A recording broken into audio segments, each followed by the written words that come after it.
Hello, it's just a quick video today, which you're all going to be thrilled about, not one of my 15-minute waffles, because I can't hear. I've managed to get to the grand old age of having a blocked ear and needing like a shoehorn, like someone out of a Roald Dahl book. So anyway, we won't go into that. I wanted to do a very quick November roundup of what I read last month, obviously, as it's now December. And for some reason, I obviously had a really shit month reading because I've managed to find that I read 6 books. So unless I'm massively forgetting what I've read, which, isn't outside of the realm of possibilities, this is what I actually read last month. Okay, so the first two I'm going to very briefly mention are things that I was sent to review for Scream magazine. So although I read them, and I can say that I read them, I can't say very much because, it has to be on Scream first before we can do much more. So the first thing that I read was Weed from Horrific Tales Publishing by Joseph DeLacy, I think is how you say it. Downton Abbey meets The Thing, eco-plant kind of horror with all sorts of undertones of other things that are going on. I think that a lot of people will enjoy it. It could end up being a bit of a Marmite in some circumstances. There were some pretty graphic sexual scenes, and when you know that there's a plant involved, yeah, it will go one way or the other. I thought it was hilarious. But anyway, so that will be in probably the February issue. And then the other thing that I read for Scream was something called Whitelands by Rosie Cranny-Haig. Rosie Cranny-Higgs, apologies. This one was difficult for me. I liked everything about the setup. I liked the fact that it was a wintry book. So obviously the fact that it's fucking freezing was a good thing. It kind of was in a really like snowy area in the woods. It was winter time, it was cold, there was folklore and witchcraft and all this stuff involved. And it just read like somebody had all these things in their mind and they were just pouring it out. It was another Marmite. It was either really, really clever and I'm just too thick to get it, or it's something that was going to confuse you, because it was like a constant just stream of consciousness and blah, blah, blah, blah on the paper. So for me, unfortunately, I didn't enjoy it. I found it confusing. As I said, I'm no expert. Maybe I'm just too thick to enjoy something like that. And maybe I just need it right in front of me. But yeah, that wasn't my cup of tea, unfortunately. Anyway, moving on, I then did some beta reading for the wonderful Chad Lutsky. He let me beta read his new vampire book called Bloodletter. I believe that's coming out in January. Lou and I are going to be talking to Chad and Tim Meyer, in a couple of weeks' time about Wormwood and about Bloodletter for Chad and all of the 10 billion things that Tim's involved in. And basically, if Chad and Tim are involved in anything, sign me up. So I can't say too much about it apart from brilliant. Okay. Then I read something which was sent to me as an ARC.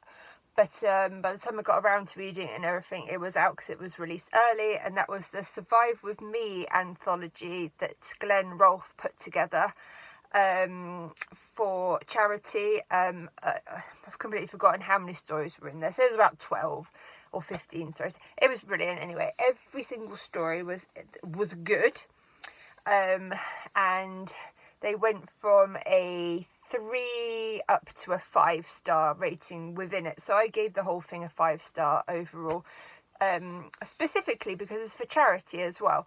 And I think that anytime something's for charity, you should definitely give it a bit more leeway, because there are going to be stories in there that everybody enjoys, but not everybody will enjoy every single story.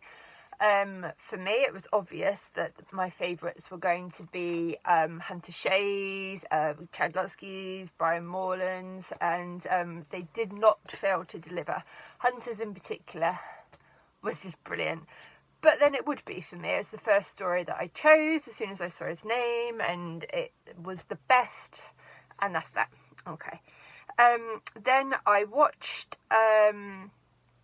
Cameron Chaney did a review of a book called Odd Man Out by James Newman, and he said it was a very short book and he'd read it in just a couple of sittings, and that it was absolutely brilliant and absolutely heart-wrenching. And for whatever reason, I was like, oh, I want something really gut-wrenching and heart-wrenching and everything. And don't get me wrong, it was brilliant, absolutely brilliant, but my God, did it absolutely just ruin me. Yeah, I won't give any spoilers, but it's set in the 80s in an all-boys summer camp where things go horrifically wrong, and the things that happen to one of the characters and the reasons why it happened, I was choked up. It was beautifully written, and it had a message, social commentary of sort of to do with, these things are terrible and they shouldn't happen, but they do happen, or they did happen, and it's just awful. But yeah, it made me think. It made me hope that kind of thing doesn't happen anymore, and know that it does, which made me even sadder, and just brilliant. Okay, and I read that in like literally a day and a half, I think. Really, really good. And then the only other thing I read in November that I can remember, it's ridiculous, it was an absolutely fantastic book again called Kill River by another Cameron Rabique. Cameron Rabique is just, he's just wonderful. He's an amazing artist, an amazing writer, and just a lovely, lovely person. And he'll be coming on to Cryptids, Crypts and Coffee soon as well to talk about slashers. And that's exactly what Kill River is. If you can imagine, like Friday the 13th, Scream, Halloween, Black Christmas, Slumber Party, all of those kind of, especially like because it's set in the 80s, so especially the 80s ones like the Friday the 13th and whatnot. It's basically that in a book, and it's brilliant. It really is. You could say that it's got all the tropes and the cliches of an 80s slasher movie, because why not? It works. 80s slasher films work, American Horror Story did 1984 last year or whenever it was, and I loved it because they're classics for a reason and they work. I love slasher movies. It's actually probably one of my favourite subgenres, especially in movie form. And I couldn't remember the last time I'd read a slasher novel. I read Slash by Hunter Shea recently, which again, 5-star, but it's a different take on that whole thing. So this Kill River, and he's done Kill River 2 and Kill River 3, which I will be getting immediately, were just fantastic, and I just loved it. I loved Cameron's style of writing. It was just easy and cozy, and it was like being part of the film, and just totally recommend it. So that's what I read in November. I'm not really sure why it was such a slow reading month for me.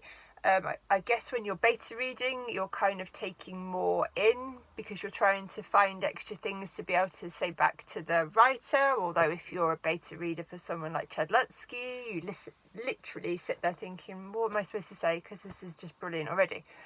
I took a lot of care over going through each story from Survive With Me to review as well, which I've already done the video for, and I shall link down below, and all those kind of clever things.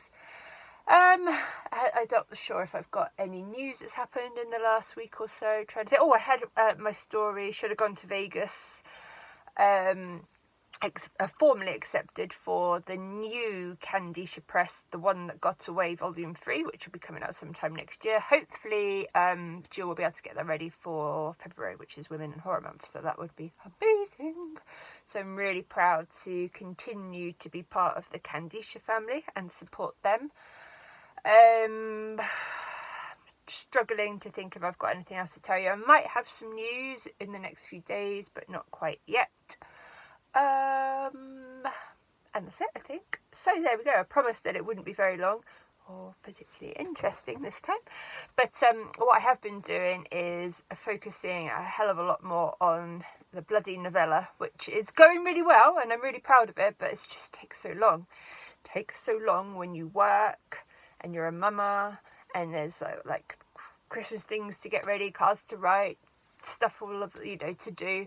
So I don't want to rush it, because where I want to sub it is amazing and they deserve only the best because they take only the best. So I'm taking my time with it. I've got some more beta feedback. 2 or 3 people are reading it again for me with some more feedback soon. So I've been doing that, writing a short winter horror story to sub for something, and another secret project going on in the background too, which I'm not allowed to say anything for. So anyway, I hope you all had a brilliant reading month in November. I've been watching lots of different booktuber roundups, and I know Kev Redbeard managed to read like 16 books, which is amazing.